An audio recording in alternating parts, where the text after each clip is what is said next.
Hey artists, it's Miss Lanehart. We've been working on drawing your own characters. You gave them some super strengths and thought about what they would be wearing, what they might be holding. It's been making me happy thinking about you out there in your homes, having fun inventing your characters. Let's look at some of the pictures that you sent.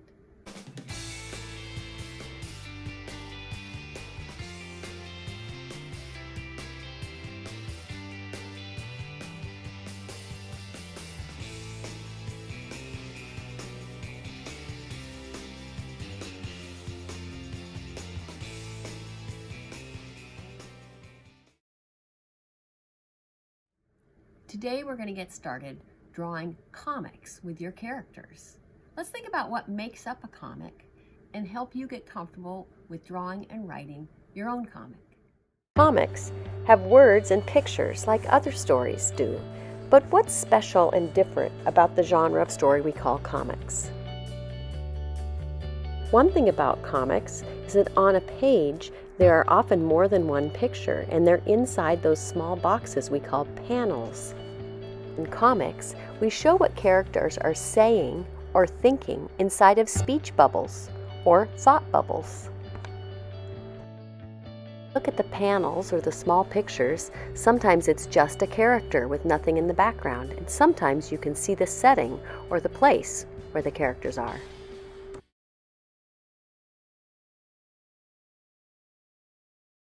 So let's start by talking about those panels or those boxes that are on the page that the story, pictures, and writing are inside of. You've got a packet.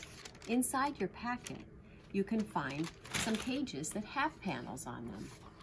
These have been provided to you so that you can draw and write your story inside these panels. But I'm going to show you a way that you can draw your own panels, because you probably are going to want to do a lot more pages than that.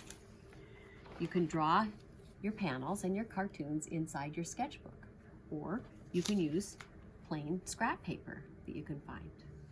The next thing you'll need for drawing your panels are pencil, of course, and then some small boxes from around the house. You'll see how we're going to use these in a minute. I have a sugar box, Band-Aids, and a tea box. So here's how I'm going to use those boxes to help me draw panels. The boxes are already straight shapes with square edges. So that's going to really help me. I'm going to just draw around them. First I'm going to sort of set them down and see how they fit together.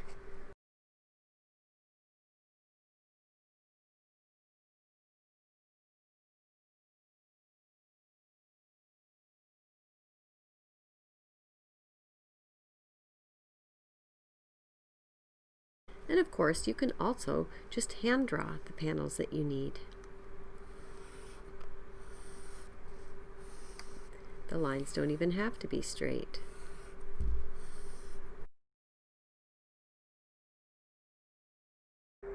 One way you can use those panels is to zoom in real close on one face or one object.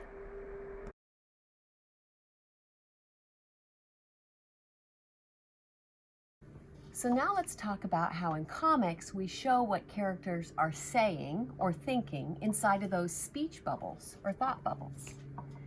I saw this online. I thought it was a really good point.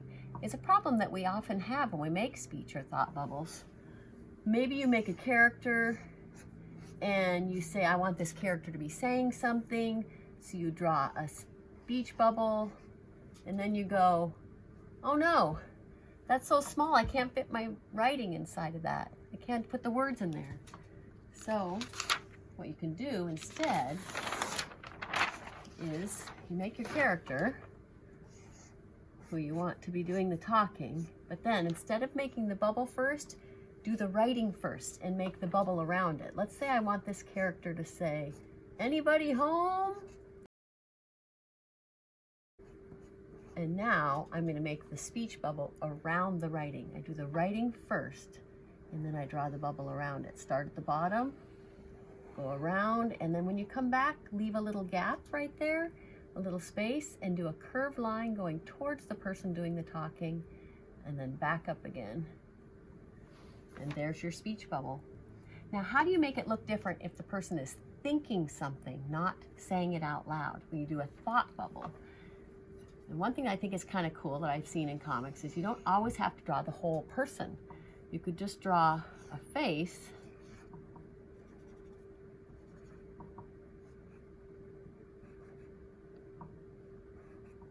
and what if they're just thinking, should I answer? I'm going to write the words first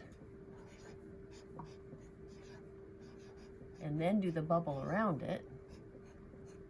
Should I answer? And that way you can make your writing plenty big, you have plenty of room. And I'm ready to do the bubble around it. And a thought bubble looks different from a speech bubble because a thought bubble is more like a cloud. And instead of that little pointy, curvy shape going towards the mouth, you do little mini clouds that get smaller and smaller and smaller as they get closer to the person's head. Should I answer? Speech bubbles and thought bubbles are one of my favorite part of comics. And don't forget about how fun it can be to put sound effects in your comics. Bang! Ding dong! Bzzz! Pop! Zip! Punt!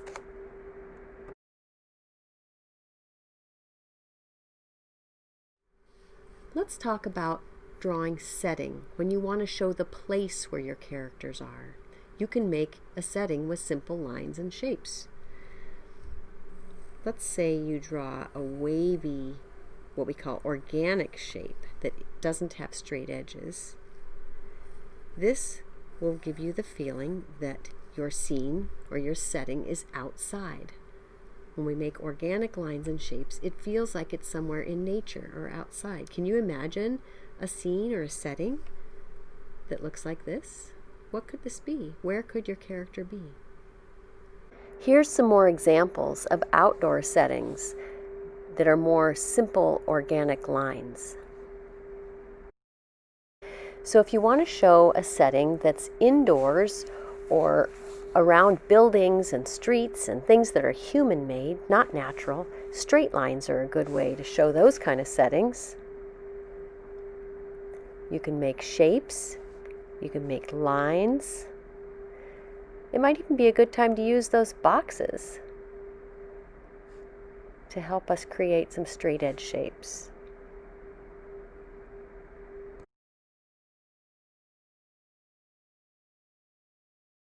Here are more samples of how using straight lines and straight edge shapes makes it look like you're indoors or near human-made things like buildings or streets.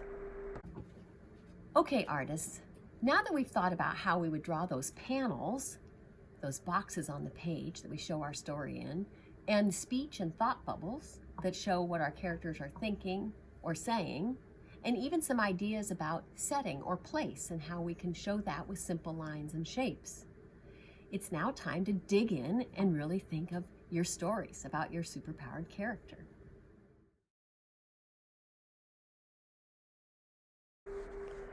Go back to your drawing of your superpowered character. Spend some more time thinking about your character.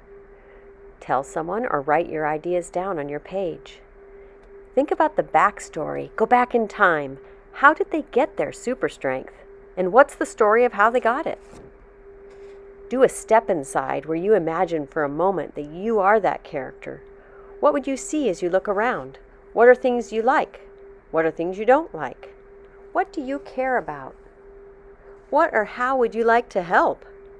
And how can you use your super strength to do that? You might want to spend more time drawing some more characters that could be a team with your character. As stories are coming to your mind, draw panels and speech bubbles and settings. You can be a comic artist. Goodness geez, artists, I'm so glad to have this time with you, and I'm really excited about the things that you are drawing and writing at home. I hope I see some more of your stories, and be sure to share them with other people too. Have fun this week. And next week, we'll get to see more from Sean McDaniels. He's going to introduce us to his team of Alaskan superheroes, the Denali Avengers. So we'll see you next time.